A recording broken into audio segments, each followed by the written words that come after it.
Assalamualaikum warahmatullahi wabarakatuh. Sebelum mulai presentasi, izinkan saya mengenalkan anggota kelompok saya. Yang pertama ada Nisilia Asfia, NPM 2201010105. Yang kedua ada Nurfaizin, NPM 2201010116. Yang ketiga ada Cia Adinasti, NPM 2201010125. Yang ketiga ada Cahyo Rangga, NPM 2201010130. Yang keempat ada Wahyu Vita S, NPM 2201010135. Dan yang terakhir ada Vilo dari NPM 2201010144. Emosi dan suasana hati. Pengertian, emosi adalah perasaan instan yang diarahkan pada seseorang atau sesuatu. Suasana hati adalah perasaan yang kurang intens dibandingkan emosi dan sering muncul tanpa sebuah peristiwa spesifik sebagai stimulus. Emosi dasar pada manusia: bahagia, sedih, takut, marah, terkejut, dan jijik. Emosi mudah diimplementasikan melalui ekspresi wajah tertentu, terlepas dari bahasa dan budaya seseorang. Yang selanjutnya, saya Nurfaizin, NPM 116 akan menjelaskan mengenai suasana hati dasar, afeksi positif dan negatif. Jadi, salah satu cara untuk mengklasifikasikan emosi adalah dengan bertanya apakah ia positif atau negatif. Lalu, apakah yang dimaksud dengan afeksi positif dan negatif? Afeksi positif atau positive affect merupakan sebuah dimensi suasana hati yang terdiri dari emosi positif seperti ketertarikan, keyakinan diri, dan keceriaan pada akhir tinggi, dan kebosanan, kemalasan, serta keletihan pada akhir rendah. Sedangkan afeksi negatif atau negative affect merupakan sebuah dimensi suasana hati yang terdiri dari emosi seperti kegugupan, stres, dan kecemasan pada akhir tinggi, dan relaksasi, ketenangan, serta kendali diri pada akhir rendah.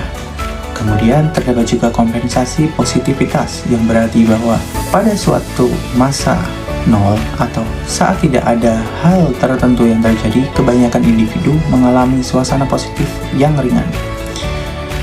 Nah, seperti yang dapat kita lihat dari gambar, gugup merupakan penanda murni afeksi negatif tinggi, tertarik sebagai penanda murni afeksi positif tinggi, rileks sebagai penanda murni afeksi positif rendah, dan kebosanan menjadi penanda murni dari afeksi negatif rendah. Kemudian, mengenai fungsi emosi. Yang pertama, apakah emosi membuat kita tidak rasional? Dalam beberapa observasi, rasionalitas Anda dan emosi saling bertolak belakang. Dan jika Anda menampilkan emosi Anda mungkin bertindak tidak rasional. Namun, tidak selalu emosi memberikan dampak negatif terhadap pengambilan keputusan. Sebuah studi mengindikasikan bahwa individu dalam suasana negatif lebih baik dalam mengenali kebenaran informasi akurat dibandingkan orang dengan suasana hati bahagia. Maka dari itu, kunci dari keputusan yang baik adalah dengan mempergunakan pikiran dan perasaan dalam keputusan kita. Selanjutnya, apakah emosi menyebabkan kita bersikap etis? Sejumlah studi menyatakan bahwa reaksi ini umumnya didasarkan pada perasaan dibandingkan kognitif semata. Meskipun demikian, kita melihat batasan moral kita logis dan wajar, tidaklah emosional.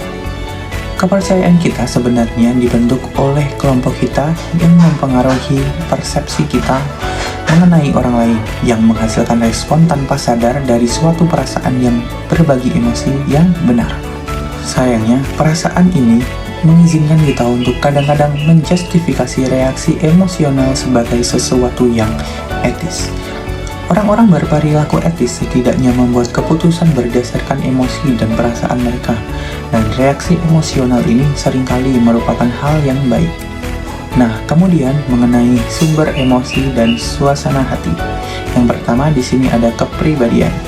Suasana hati dan emosi memiliki suatu komponen karakteristik. Kebanyakan orang telah membangun kecenderungan untuk mengalami suasana hati dan emosi tertentu lebih sering daripada orang lain. Orang-orang juga mengalami emosi yang sama dengan intensitas yang berbeda. Selanjutnya, ada waktu dalam hari. Mungkin di antara teman-teman ada yang pernah merasa bahwa saya itu orangnya morning person, saya lebih produktif di pagi hari. Atau mungkin ada juga dari teman-teman yang, wah, saya ini lebih produktif di malam hari, saya bukan morning person. Nah, meskipun begitu teman-teman, sebuah riset menyatakan bahwa kebanyakan kita sebenarnya mengikuti pola yang sama. Afeksi positif cenderung mencapai puncak pada akhir pagi, kemudian bertahan pada level tersebut sampai awal malam. Mulai sekitar 12 jam setelah bangun, afeksi positif mulai jatuh sampai tengah malam, dan kemudian bagi yang tetap masih melek atau masih terjaga, penurunan ini meningkat sampai suasana hati positif kembali lagi sesudah terbitnya matahari. Kemudian ada hari dalam minggu. Contohnya seperti ini teman-teman. Bagi kita mungkin sudah cukup familiar ya dengan meme atau candaan-candaan besok Senin gitu ya. Dimana saat-saat seperti itu afeksi negatif kita menjadi rendah. Sedangkan kalau udah weekend kita merasa bahagia nih. Dan dalam hal ini afeksi positif kita menjadi tinggi. Hal-hal semacam ini sudah umum terjadi, namun tidak berlaku untuk seluruh budaya. Misalnya di Jepang, mereka justru memiliki afeksi positif yang tinggi saat hari Senin. Sumber emosi dan suasana hati yang keempat itu ada cuaca. Bagaimanapun, bukti yang cukup wajar dan detail dari para peneliti menunjukkan bahwa cuaca memiliki sedikit pengaruh pada suasana hati. Yang kelima ada stres. Menumpuknya level stres dapat memperburuk suasana hati kita, dan kita lebih mengalami emosi-emosi negatif. Yang keenam ada aktivitas sosial. Untuk kebanyakan orang, aktivitas sosial meningkatkan suasana hati positif dan memiliki efek kecil pada suasana hati negatif. Yang ketujuh ada tidur. Kualitas tidur memengaruhi suasana hati, dan keletihan yang meningkat menempatkan pekerja pada risiko kesehatan, yaitu penyakit, luka, dan depresi. Yang kedelapan ada olahraga. Riset secara konsisten menunjukkan bahwa olahraga dapat meningkatkan suasana hati positif orang. Yang kesembilan ada umur. Pengalaman emosional membaik dengan umur. Seiring penuaan kita mengalami lebih sedikit emosi negatif. Yang terakhir ada jenis kelamin. Pria secara konsisten melaporkan level emosi mereka lebih kuat daripada wanita, seperti amarah, sedangkan wanita lebih banyak melaporkan emosi tak berdaya seperti kesedihan dan ketakutan. Yang selanjutnya ada emosi pekerja. Pekerja juga membutuhkan emosi kerja, suatu ekspresi pekerja atau emosi-emosi yang diharapkan organisasi selama transaksi-transaksi interpersonal saat bekerja. Menumpuknya perasaan frustasi, amarah, dan tidak suka pada akhirnya dapat berujung pada kelelahan emosional serta keletihan luar biasa. Dalam hal pekerjaan terdapat dua jenis emosi. Yang pertama ada emosi yang dirasakan atau emosi aktual individu. Yang kedua ada emosi yang ditampilkan, yaitu emosi yang dituntut oleh organisasi untuk ditunjukkan oleh para pekerja dan dianggap pantas untuk pekerja itu. Menampilkan emosi-emosi palsu membutuhkan kita untuk merendam yang sebenarnya. Yang pertama ada acting permukaan, yaitu menyembunyikan perasaan di dalam dan menyembunyikan ekspresi emosional sebagai respon atau peraturan.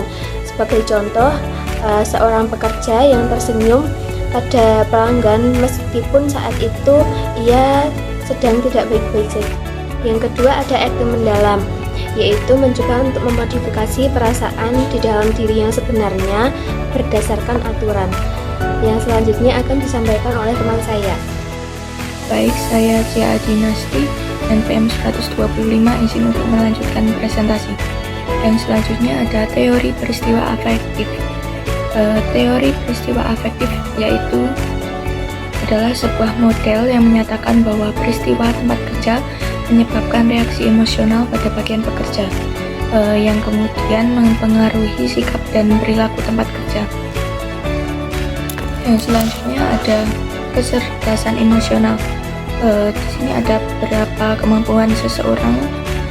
Yang pertama itu menilai emosi dalam diri dan orang lain. Yang kedua ada memahami makna emosi-emosi ini. Dan yang ketiga itu mengatur emosi seseorang secara teratur dalam sebuah model alur. Selanjutnya ada kasus untuk kecerdasan emosional. Di sini ada beberapa kasus. Yang pertama itu ada daya tarik intuitif, yang kedua ada kecerdasan emosional memprediksi kriteria yang berarti, dan yang ketiga ada kecerdasan emosional berdasarkan biologi. yang selanjutnya akan diteruskan oleh teman saya. Selanjutnya ada aplikasi perilaku organisasi terhadap emosi dan suasana hati. Jadi dalam bagian ini kita menilai bagaimana pemahaman emosi dan suasana hati dapat meningkatkan kemampuan kita untuk menjelaskan dan memperkirakan proses seleksi dalam organisasi, pengambilan keputusan, kreativitas, motivasi, kepemimpinan dan konflik interpersonal, negosiasi, layanan pelanggan, sikap kerja, dan perilaku tempat kerja menyimpang. Kita juga dapat melihat bagaimana manajer dapat mempengaruhi suasana hati kita. Kemudian ada kasus yang berkaitan dengan kecerdasan emosional. Di balik semua dukungan kecerdasan emosional juga mendapat banyak kritikan yang mengatakan kecerdasan emosional bersifat samar dan tidak mungkin diukur. Mereka mempertanyakan validitasnya. Kemudian ada pengaturan emosi. Pendapat utama di balik pengaturan emosi adalah untuk mengidentifikasi dan memodifikasi emosi yang Anda rasakan. Riset terkini menyatakan bahwa kemampuan manajemen emosi adalah alat prediksi kuat atas kinerja tugas bagi beberapa pekerja dan perilaku warga organisasi. Oleh karena itu, para peneliti perilaku organisasi mencoba memahami strategi yang dapat digunakan orang yang melakukan acting seperti menunjukkan emosi yang pantas tetapi juga mengurangi dampak dari acting itu seperti kelelahan emosional dan penarikan diri dari tempat kerja.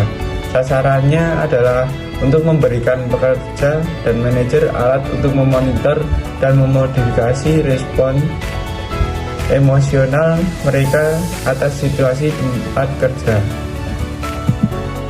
Saya Wahyu Vitasari, NPM 135. Saya akan melanjutkan tentang motivasi.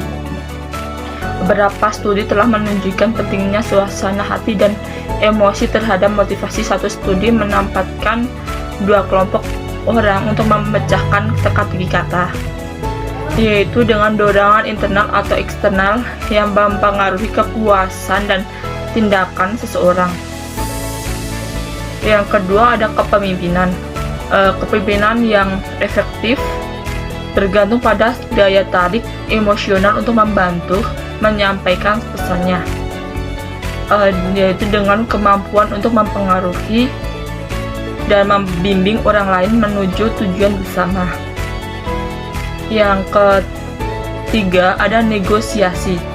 Negosiasi ini sebuah proses emosional, meskipun demikian kita seringkali mengatakan seorang negosiator yang ahli memiliki, yaitu dengan wajah poker yang dimaksud tanpa ekspresi, yaitu proses pencapaian kesepakatan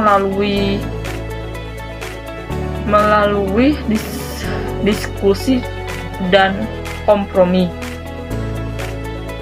Yang keempat ada layanan pelanggan, yaitu status emosional pekerja mempengaruhi layanan pelanggan yang mempengaruhi tingkat bisnis, pengulangan dan kepuasan pelanggan, yaitu dengan aspek dari bisnis yang berfokus pada kepuasan pelanggan.